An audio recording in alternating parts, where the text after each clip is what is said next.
नमस्कार. मी राम सोंडकर आणि तुम्ही पाहताय पोलीस भरती ऑनलाईन बॅच.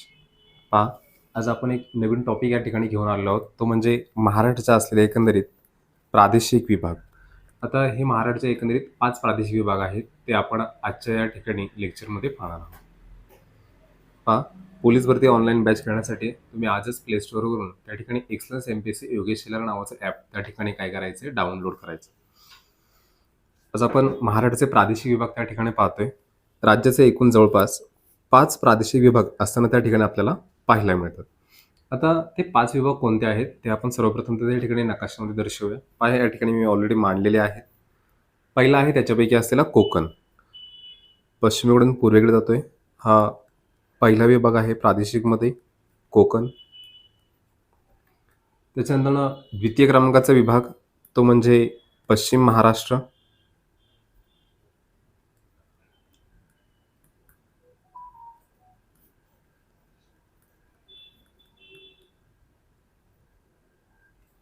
तिसरा विभाग आहे खानदेश.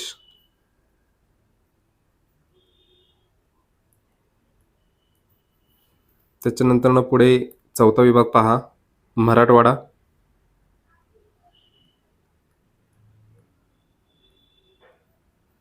आणि पाचवा विभाग तो म्हणजे विदर्भ. असे एकूण हे 5 महाराष्ट्राचे प्रादेशिक विभाग आहेत. पाठीमागील व्हिडिओमध्ये आपण त्या ठिकाणी महाराष्ट्राचे असलेले प्रशासकीय विभाग पाहिले होते. त्यांची संख्या एकूणच 6 इतकी होती. प्रशासकीय म्हणजेच एकत्रित महसुली विभाग. तर आज आपण या ठिकाणी प्रादेशिक विभाग पाहतोय. तर सुरुवातीला आपण एक प्रादेशिक विभाग कशा पद्धतीने निर्माण झालेले आहेत किंवा कशा स्वरूपानुसार त्याची नावाची उत्पत्ती झालेली आहेत हे घटक पाहणार आहोत आणि कोणकोणत्या प्रादेशिक विभागामध्ये कोणकोणते जिल्हे समाविष्ट होतात याचे आपण त्या ठिकाणी काय करणार आहोत, पडताळणी करणार आहोत. पहा, त्याच्यापैकी पहिला विभाग आपण घेतोय तो म्हणजे असलेला कोकण. आता कोकण पहा, या शब्दाची उत्पत्ती कशी झालं इथपासून ते आजतागायत असलेलं कोकण याची आपण त्या ठिकाणी थोडक्यामध्ये माहिती घेऊया. पहा, कोकण ही परशुरामाची भूमी आहे आणि या परशुरामाचे वास्तव्य या कोकणच्या विभागामध्ये असताना आपल्याला पाहण्यास मिळतं. तसेच पहा, या परशुरामाची जी आई आहे त्याच्या आईचं नाव होतं कोकणा. या आईच्या नावावरूनच कोकण हा शब्द निर्माण झाला असावा असं काही तज्ज्ञांनी मत त्या ठिकाणी मांडलेले आहे. अगदी त्याचप्रमाणे कोण म्हणजे डोंगर माता. पहा, कोकणात सह्याद्रीच्या अनेक लहान मोठ्या डोंगररांगा वसलेल्या आहेत. यावरनं कोकण हे शब्द किंवा हे जे नाव आहे ते पडलेलं त्या ठिकाणी आपल्याला पाहायला मिळतं. अगदी त्याच पद्धतीने संस्कृतमध्ये कुंग म्हणजे मावळणे, बरोबर, आणि कोंगकण म्हणजे मावळावयाची दिशा. आणि याच्यावरूनच एकंदरीत कोंगकर्णवरनं त्याचा पुढे अपभ्रंश होऊन कोकण हा शब्द प्रचलित झाला असावा असं देखील काही तज्ज्ञांचं त्या ठिकाणी मन असलेलं त्या ठिकाणी आपल्याला पाहायला मिळतं. पुढे पहा, प्राचीन ग्रंथामध्ये मूषक, अळूक आणि कूपक अशी नावे असलेला प्रदेश म्हणजेच कोकण होय. राज्यसेवा पूर्वपरीक्षा 2012ला हा प्रश्न म्हणजे या 3 शब्दांवर त्या ठिकाणी प्रश्न आलेला आपणास दिसून येतो.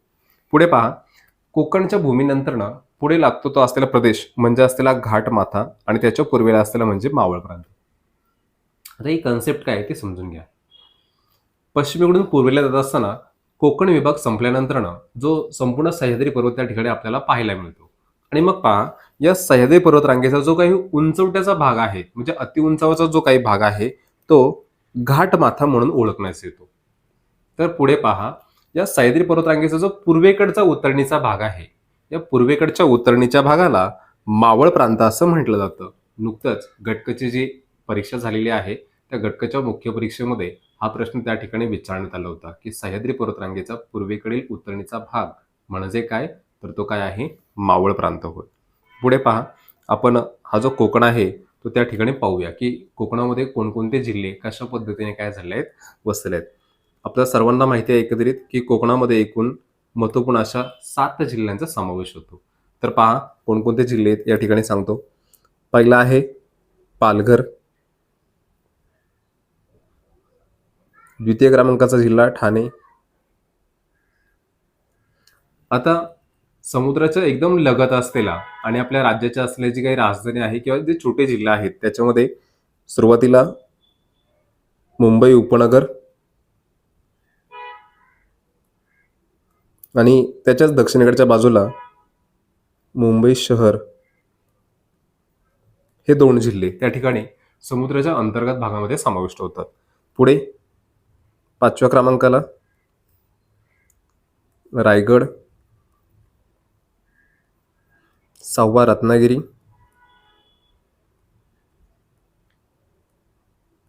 आणि कोकणामधील असलेला शेवटचा जिल्हा म्हणजे सिंधुदुर्ग.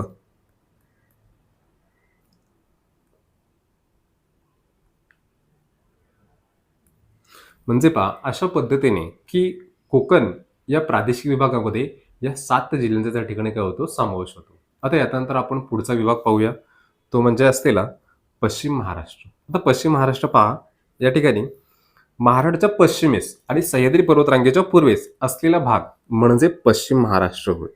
कळते? आता या पश्चिम महाराष्ट्रामध्ये आपल्या महाराष्ट्रातून वाहत जाणाऱ्या असंख्य महत्वपूर्ण नद्यांचं उगम स्थळ म्हणजे हा सह्याद्री आहे. याच्यामध्ये पहा गोदावरी, प्रवरा, भीमा, कृष्णा, कोयना, पुढे पंचगंगा यासारख्या प्रमुख नद्यांचं उगमस्थान हा सह्याद्री पर्वतरांग किंवा ही पश्चिम घाट किंवा संपूर्ण असलेला एकंदरीत पश्चिम महाराष्ट्र आहे. कळते? आणि मग त्याच्यामुळे काय होतं की पाण्याची मुबलक उपलब्धता असल्या कारणास्तव याच भागामध्ये कृषी आणि उद्योगधंदे यांच्या म्हणजे भागामध्ये हा जो प्रदेश आहे अत्यंत आघाडीवर असलेला विभाग म्हणून त्या ठिकाणी ओळखण्यात येतो. मग पश्चिम महाराष्ट्रामध्ये एकंदरीत कोणकोणत्या जिल्ह्यांचा समावेश होतो ते आपण याच्यामध्ये पाहूया. पहा, हा आहे एकंदरीत पश्चिम महाराष्ट्राचा विभाग. मग पश्चिम महाराष्ट्रामध्ये एकंदरीत महत्वपूर्ण अशा 7 जिल्ह्यांचा समावेश होतो. जसं कोकणामध्ये 7 आहेत तसे पश्चिम महाराष्ट्रामध्ये पण जिल्ह्यांची संख्या किती आहे? 7च आहेत. व्यावहारिक भाषेमध्ये पश्चिम महाराष्ट्रासच देश असं म्हटलं जातं. पहा, मग त्याच्यामध्ये कोणकोणते विभाग किंवा जिल्हे येतात? एक आहे पुणे, पुढे सातारा, सोलापूर,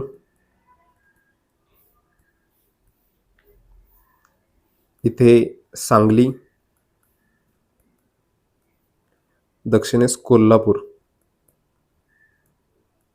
यानंतर पहा की नाशिक विभागामधील असलेले 2 जिल्ह्यांचा समावेश या ठिकाणी जो पुणे प्रशासकीय विभाग आहे त्याच्यामध्ये केलेला आहे. त्याच्यामध्ये एक म्हणजे नाशिक आणि दुसरा म्हणजे अहिल्यानगर.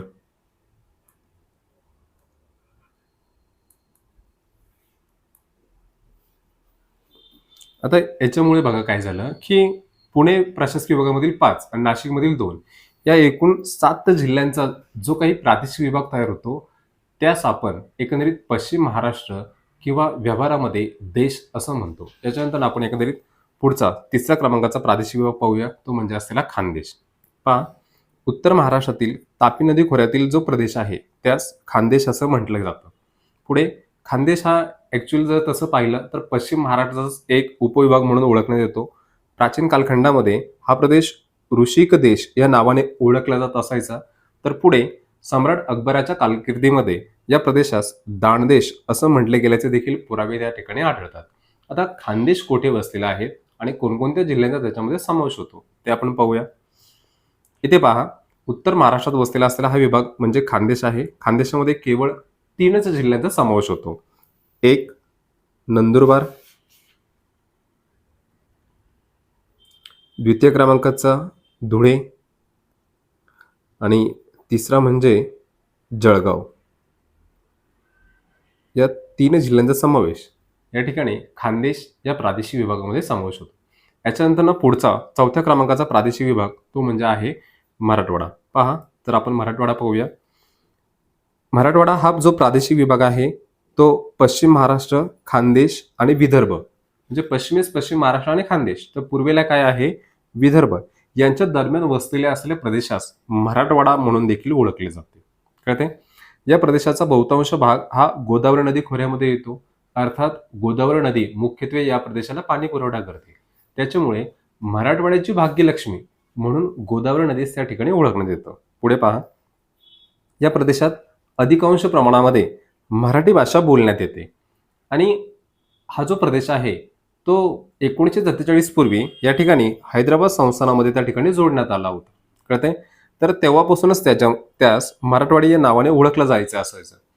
पुढे मराठवाडीचा अपभ्रंश मराठवाडा असं झाल्याचं त्या ठिकाणी आपल्याला पाहायला मिळतं आणि त्याच्यावरूनच मराठवाडा या प्रादेशिक शब्दाचे काय झाले आहेत निर्मिती झालेली आहेत. भारतात भाषावर प्रांतरचना होईपर्यंत म्हणजेच नोव्हेंबर 1956 पर्यंत हा प्रदेश हैदराबाद संस्थानाचा भाग होता आणि ज्यावेळी आपल्या द्वैभाषिक मुंबई राज्याची स्थापना करण्यात आली 1 नोव्हेंबर 1956ला, त्यावेळेस हा प्रदेश हैदराबाद संस्थानामधून वगळून तो तत्कालीन असलेल्या पश्चिम महाराष्ट्रात काय करण्यात आला, जोडण्यात आला.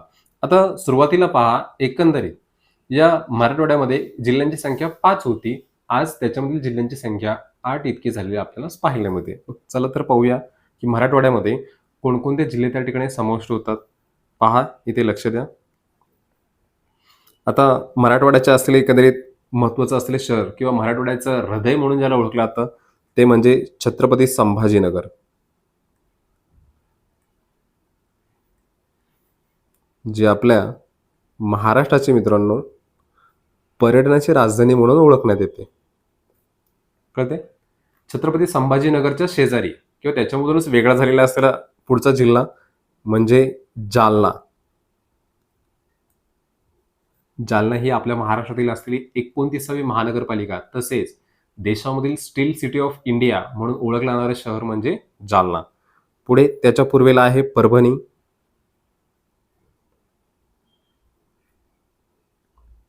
आणि परभणीच्या पूर्वेचा असलेला जिल्हा म्हणजे हिंगोली. पहा, दक्षिणेस बीड, पुढे आहे धाराशिव, नेक्स्ट लातूर, आणि पुढे असलेला म्हणजे नांदेड. अशा पद्धतीने हे 8 जिल्हे जे आहेत ते त्या ठिकाणी मराठवाडा या प्रादेशिक विभागामध्ये समाविष्ट होतात. आता सुरुवातीचे 5 जिल्हे आणि नव्याने तयार झालेले असलेले 3 जिल्हे. नव्याने पहा, याच्यामध्ये जालना, धाराशिवमधनं असलेला लातूर आणि परभणीमधून निर्माण झालेला कोणता, हिंगोली. हे जे 3 जिल्हे आहेत हे नव्याने त्या ठिकाणी निर्माण करण्यात आले. असं एक साधा सिंपल प्रश्न विचारण्यात येतो की मराठवाड्यामधील निर्माण झालेला 8वा जिल्हा कोणता, तर तो कोणता आहे, हिंगोली असताना त्या ठिकाणी आपणास पाहायला मिळतो. चला पुढे पाहूया आपण पुढचा प्रादेशिक विभाग, तो म्हणजे असलेला विदर्भ. पहा, महाराष्ट्राच्या पूर्वेस असलेला जो अतिशय विस्तृत असा भूभाग आहे त्यास आपण विदर्भ असे म्हणतो. विदर्भातील असलेले जे पश्चिमेकडचे 4 जिल्हे आहेत त्यांना एकंदरीत वराड असं म्हणण्यात येतं. कळते? लग्नाचं वराड नव्हे, वराड हा एक प्रादेशिक विभाग आहे. कळते? सध्या त्याच्यामध्ये एकूण 5 जिल्हे समाविष्ट होतात. कळते? म्हणजे जो आपला अमरावती विभाग आहे त्याला एकंदरीत वराड असं म्हणतात. पुढे नागपूरसह विदर्भाला नाग विदर्भ या नावाने ओळखण्यात येतं. तसेच पहा, विदर्भ हे नाव अत्यंत प्राचीन आहे. त्या ठिकाणी विदर्भ नावाचा एक राजा होता. त्या राजाने या परिसरामध्ये आर्य लोकांची वसाहत स्थापन केली होती आणि पुढे तिने विकसित करण्यात आली आणि याच कारणास्तव त्या प्रदेशाला त्या राजाच्या नावावरूनच विदर्भ असं म्हटले गेल्याचे पुरावे त्या ठिकाणी सापडतात. आज देखील या प्रदेशामध्ये जो प्राचीन विदर्भाचं जे राजधानी आहे ते म्हणजे कौंडिन्यपूर नावाचं शहर हे अमरावती जिल्ह्यामध्ये याच नावाने वसलेलं त्या ठिकाणी आपणास पाहायला मिळतं. तसेच पहा, विदर्भ नावाच्या देखील या परिसरामध्ये काही महत्त्वपूर्ण नद्या त्या ठिकाणी वाहतात. पुढे प्राचीन कालखंडामध्ये असलेला हा जो विदर्भ आहे त्याचा विस्तार पाहूया.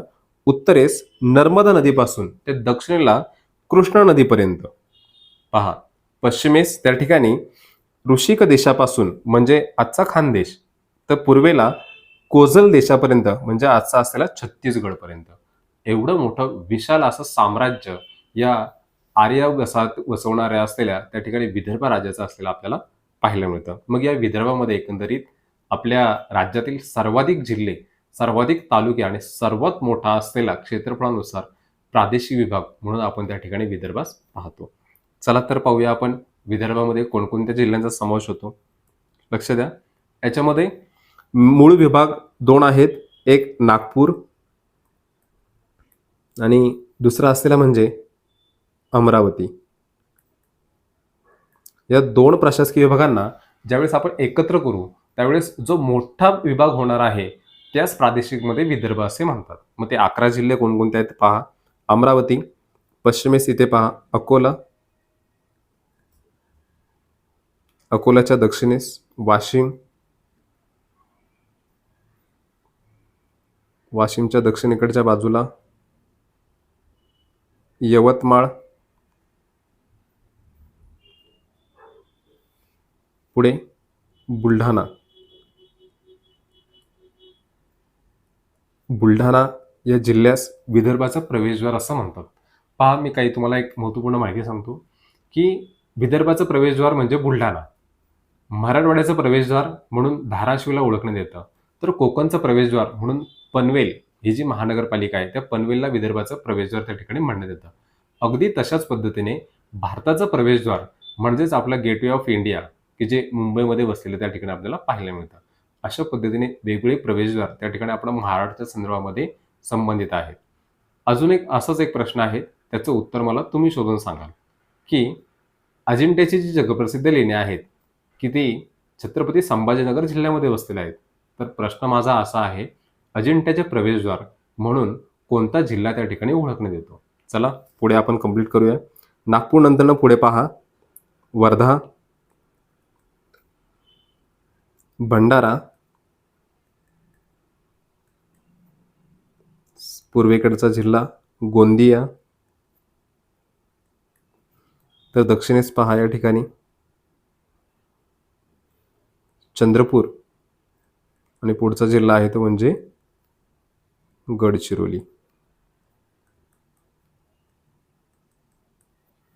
समजते? हा एवढा असा मोठा विभाग म्हणजे प्रादेशिक क्षेत्रामध्ये विचार केला असता तो कोणता आहे? विदर्भ, ज्याच्यामध्ये जवळपास 11 जिल्ह्यांचा त्या ठिकाणी समावेश होतो.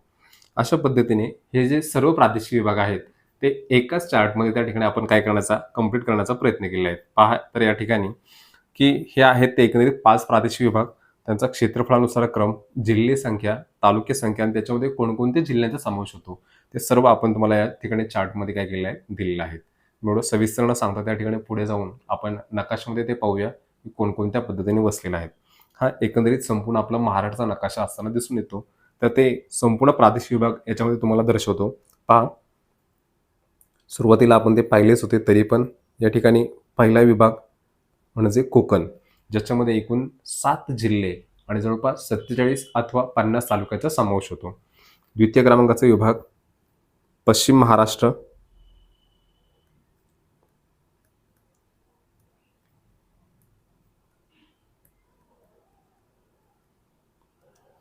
याच्यामध्ये देखील जिल्ह्यांची संख्या 7 आहे आणि एकूण तालुक्यांचा विचार केला असता जवळपास 87 तालुके या पश्चिम महाराष्ट्रामध्ये त्या ठिकाणी समावेश होतात.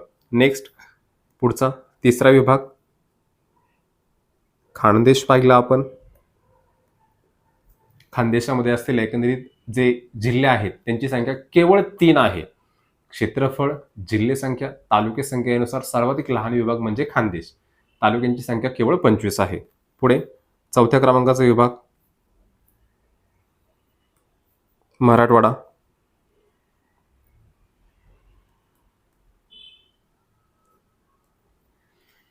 याच्यामध्ये जिल्ह्यांची संख्या 8 आणि तालुक्यांची संख्या विचारात घेतली असती ती जवळपास त्या ठिकाणी 76 असताना त्या ठिकाणी आपल्याला पाहायला मिळते. आणि पूर्वेकडचा असलेला सर्वात मोठा प्रादेशिक विभाग म्हणजे कोणता आहे? तर विदर्भ, ज्याच्यामध्ये जिल्हे जवळपास 11 आणि सरासरी तालुक्यांचा विचार केला असता अमरावती आणि नागपूर या दोन्ही विभागातील एकूण मिळून तालुके जवळपास 120 तालुके असणारा हा सर्वात मोठा काय आहे? प्रादेशिक विभाग. तर पुन्हा आपण एकदा त्यांचे त्या ठिकाणी क्रम पाहूया वेगवेगळ्या दृष्टिकोनातून. पहिला आहे क्रम त्यांचा असलेला क्षेत्रफळानुसार. आता क्षेत्रफळानुसार पहा की राज्यामधील सर्वात मोठा असलेला प्रादेशिक विभाग म्हणजे कोणता आहे? विदर्भ. द्वितीय क्रमांकाचा विभाग तो आहे पश्चिम महाराष्ट्र.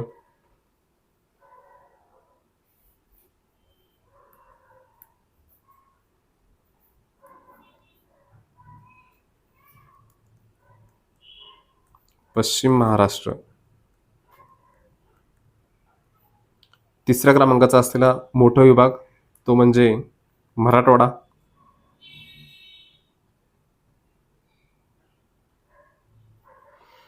पुढे चौथा क्रमांक कोकण.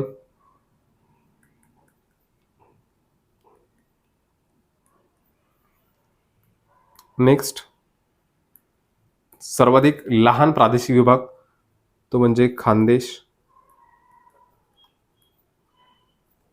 कळते? अशा पद्धतीने हे एकंदरीत 5 विभाग आहेत. क्षेत्रफळानुसार त्यांचा क्रम तुम्हाला त्या ठिकाणी विचारण्यात येतो. 2 गोष्टी अत्यंत महत्त्वपूर्ण आहेत याच्यामध्ये. की क्षेत्रफळानुसार सर्वात मोठा विभाग कोणता, तर तो म्हणजे आहे विदर्भ. आणि सर्वाधिक लहान असा कोणता, त्याचं उत्तर आहे काय, खानदेश. कळतंय? याच्यानंतर पुढे आपण पुन्हा या प्रादेशिक विभागांचा जिल्ह्यांच्या संख्येनुसार त्या ठिकाणी क्रम पाहणार आहोत. पहा, सर्वात जास्त जिल्हे असणारा प्रादेशिक विभाग म्हणजे विदर्भच. विदर्भामध्ये जवळपास 11 जिल्ह्यांचा समावेश होतो. कळते? द्वितीय क्रमांकाला मोठा असलेला प्रादेशिक विभाग म्हणजे मराठवाडा.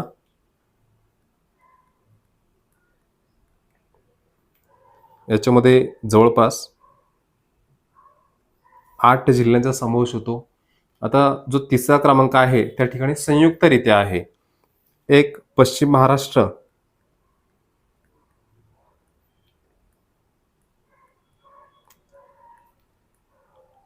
आणि दुसरा म्हणजे कोकण. या दोन्ही विभागांमध्ये जिल्ह्यांची संख्या प्रत्येकी 7 इतकीच आहे. हे जिल्हे नुकतेच आपण त्या ठिकाणी डिटेल्समध्ये त्या ठिकाणी पाहिलेले आहेत. आणि शेवटचा विभाग तो म्हणजे असलेला खानदेश.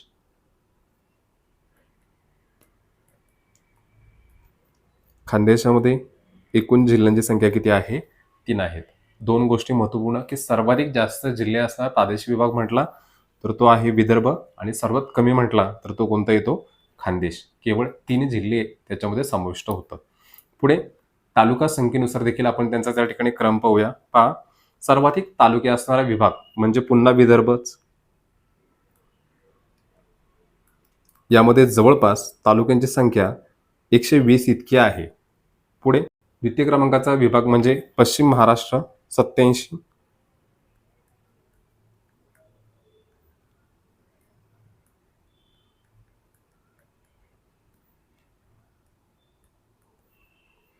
तिसऱ्या क्रमांकाचा विभाग हा कोणता आहे, तर तो मराठवाडा येतो, ज्याच्यामध्ये जवळपास 76 तालुक्यांचा त्या ठिकाणी समावेश होतो. पुढे चौथा क्रमांक कोकण. कोकणामध्ये जे तालुके आहेत त्यांची संख्या 47 किंवा 50. ते 2 अंक का दिलेले आहेत त्याची तुम्हाला त्या ठिकाणी माहिती असावी. पुढे शेवटचा म्हणजे खानदेश. खानदेशामधील असलेल्या तालुक्यांची संख्या ही 25 इतकी आहे. मग पहा, अशा पद्धतीने याच्यामध्ये सर्वाधिक तालुके असणारा प्रादेशिक विभाग म्हणजे कोणता आहे, विदर्भ. जवळपास 120 तालुके येतात. तर सर्वात कमी म्हटला तर कोणता आहे, खानदेश. त्याच्यामध्ये किती येतात, 25 येताना त्या ठिकाणी आपल्याला पाहायला मिळते. अशा पद्धतीने आपण हे जे सर्व प्रादेशिक विभाग आहेत त्या ठिकाणी क्षेत्रफळ, जिल्हे संख्या, तालुके संख्या, नावाची उत्पत्ती, अशा पद्धतीने एकदम डिटेल्समध्ये आपण त्याची त्या ठिकाणी काय केली आहे, माहिती घेतली आहे. आज आपण या ठिकाणी काय करत आहोत, थांबत आहोत. पहा, की पोलीस भरती ऑनलाईन बॅच करण्यासाठी तुम्हाला आजच त्या ठिकाणी प्ले स्टोअरवरून तुम्ही योगेश सेलर एक्सलन्स MPSC नावाचं जे काही ॲप आहे ते त्या ठिकाणी काय करू शकतात, डाउनलोड करू शकतात. आणि अशाच नवनवीन माहितीसाठी आमचा जो चॅनल आहे तो यूट्यूबवर त्या ठिकाणी सबस्क्राईब करा. धन्यवाद.